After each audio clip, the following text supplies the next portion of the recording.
So I'm going to be talking about two inappropriate things that we really shouldn't be talking about, or I should be asking you.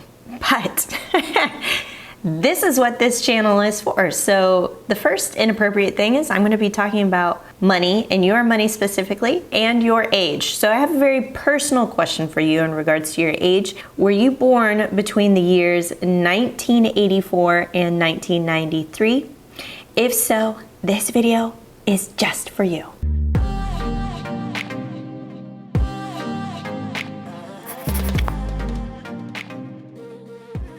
Okay, so there's been a series of videos that have come out from my financial friends, Erica Kohlberg, Graham Stephan, and Andre Giek.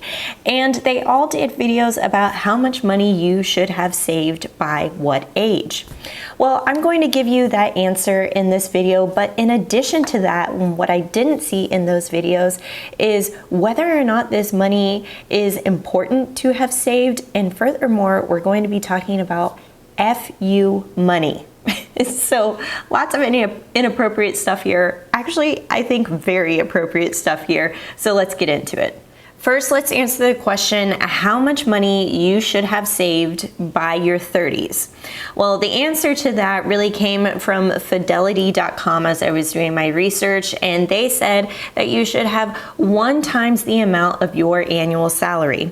So if you make $50,000 per year, then you should have $50,000 saved up. If you make $100,000 per year, then you should have $100,000 saved. Now, by the time that you get into your 40s, you should have 3 times the amount saved. And by the time you get into your 50s, then you should have 6 times the amount saved. And then by the time that you reach your 60s, you should have 8 times the amount saved. So what is this all for? Whether or not you have $100,000 saved or $50,000 saved, people are going to say it's for your retirement. But I think an even better number that you should be aiming for is your FU money number. Come with me. Now, I had never heard the phrase FU money until I read the book by J.L. Collins, The Simple Path to Wealth. Now, inside of this book, he describes it as, long before I heard the term, I knew I wanted FU money. If memory serves, the phrase originates in James Clavell's novel, Noble House, and from the moment I read it, my goal had a tangible form and an unforgettable name. In the novel, a young woman is on a quest to secure her own FU money. By this, she means enough money to be completely free of the demands of others and able to do exactly what she wants with her life and time. Now, when I'm thinking about retirement and even early retirement, where maybe I want to retire in my 40s or 50s, the FU money number is exactly what I want to strive for. So how do you get there, and how do you actually mathematically figure that out? That's where the rule of 25 comes into play. Calculating the rule of 25 is really easy. Simply take your annual spending, multiply it by 25, and that's the exact amount of money that you need in your retirement accounts. Now, you can actually take the rule of 25 and pair it up with the 4% rule. Now, the 4% rule simply means that at a withdrawal rate of 4%, you can safely withdraw from your investing accounts for an indefinite period of time without ever worrying about whether or not that investment money is going to run out. So long as you have that rule of 25 FU money number in place and you're withdrawing at a safe rate of 4%, you're not going to run out of money. In fact, research has shown that more than 90% of people who implement the 4% rule never ran out of money. Now, if you're wondering how this is even possible, compounding interest, it takes care of any risk that might be associated with drawing on those funds. So it reduces the probability that your investments will run out of money because compound interest is already taking place. You're earning money on the money that you've already earned. So that's the beauty of investing early and often, so that you can get to this place where you can withdraw from your retirements without worry about the money running out. But here's the interesting thing that I think prevents a lot of us 30-year-olds in our 30s from actually saving a significant amount of money. Come with me to the kitchen. Now the problem is, once us millennials got to a working age, things kind of unraveled with the economy. Think about the 2008 recession and how most of us were trying to land our first jobs right out of college, not to mention the current almost kind of probably recession that we're already in, coupled with the housing market and rising costs of inflations. And let's not forget that millennials have an average of over $33,000 in student loan debt and carry over $4,600 in credit card debt. Also, keep in mind, we're trying to save for a house. We want kids. We are trying to vacation and actually live our lives. So why does it feel like we're just constantly being buried on top of all these financial obligations and also save for a really hefty retirement? It almost seems impossible, but with the right types of accounts and right mix of accounts, I know that we can achieve that retirement goal and the FU money that we all want. Let's talk about the accounts that you need. All right, so what type of accounts should you have in your 30s? First things first, if you have an employer-sponsored retirement plan, you definitely want to start with that. Things like a 401k, 403b, or a thrift savings plan really need to be set up right now, especially if your employer offers a retirement match, whether it's 3%, 5%, 8%, definitely contribute up to that employer match. Then you'll want to work on maxing out that retirement plan to the max contribution. In 2023, that max contribution amount is $22,500. Next, you'll want to take a look at a health savings account. I've done a whole video on the benefits of a health savings account.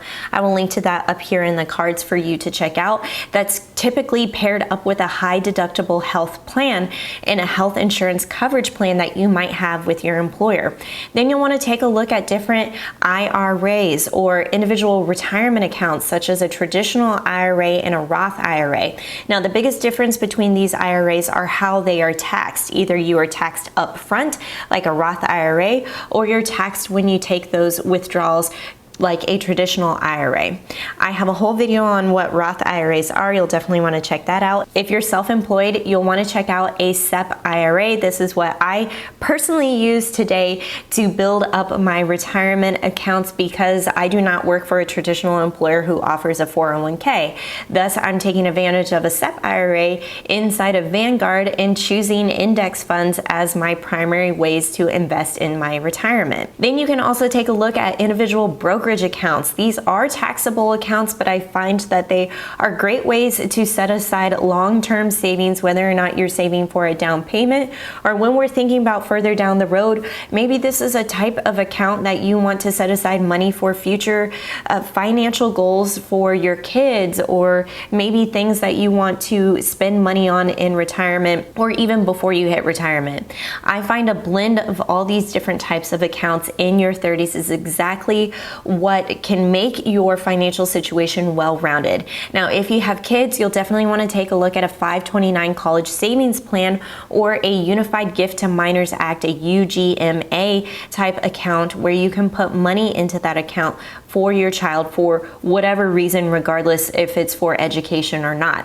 Whereas the 529 plan is really going to be specified for any college education expenses, and now it's actually opened up for you to pay for any K through 12 expenses. Everybody's personal savings rate is going to be very different, and I think it also stems from whether or not you still are carrying debt. By the time that I was 25, I had paid off $35,000 in student loan debt in 2.5 years, making an average of $37,000 at that time. Now, my very first job, my very first full-time job, I was making $33,000 per year as an assistant account executive at an advertising agency.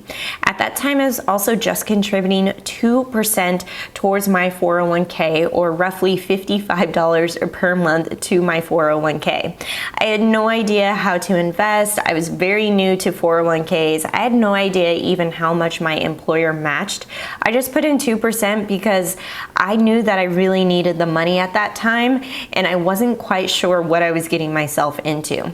Fast forward 10 years later, as a 33-year-old, I was making $110,000 per year.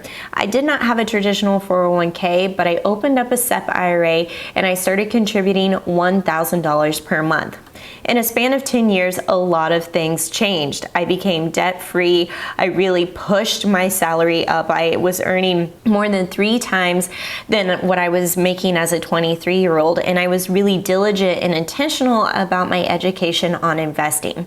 These are things you can do in your 30s, even if you're just getting started. Knowing what those first steps are by taking advantage of that employer retirement plan, especially if they have a match, is absolutely the number one thing to do. On top of that, you'll definitely want to focus on becoming debt-free. Once you become debt-free, it opens up so many opportunities and doors and choices for your finances. Now you get the choice to spend the money and invest the money the way that you choose. And you can go ahead and stair step and kind of take those ladder steps up to maxing out your retirement accounts. And a pro tip, every time that my pay increased, my investing contributions increased. So I was able to save a little bit more and a little bit more, not only for my investments, but also for my future financial goals, such as saving up over $160,000 towards a down payment for the purchase of our first home. Now that hasn't happened yet, but it is going to happen very, very soon.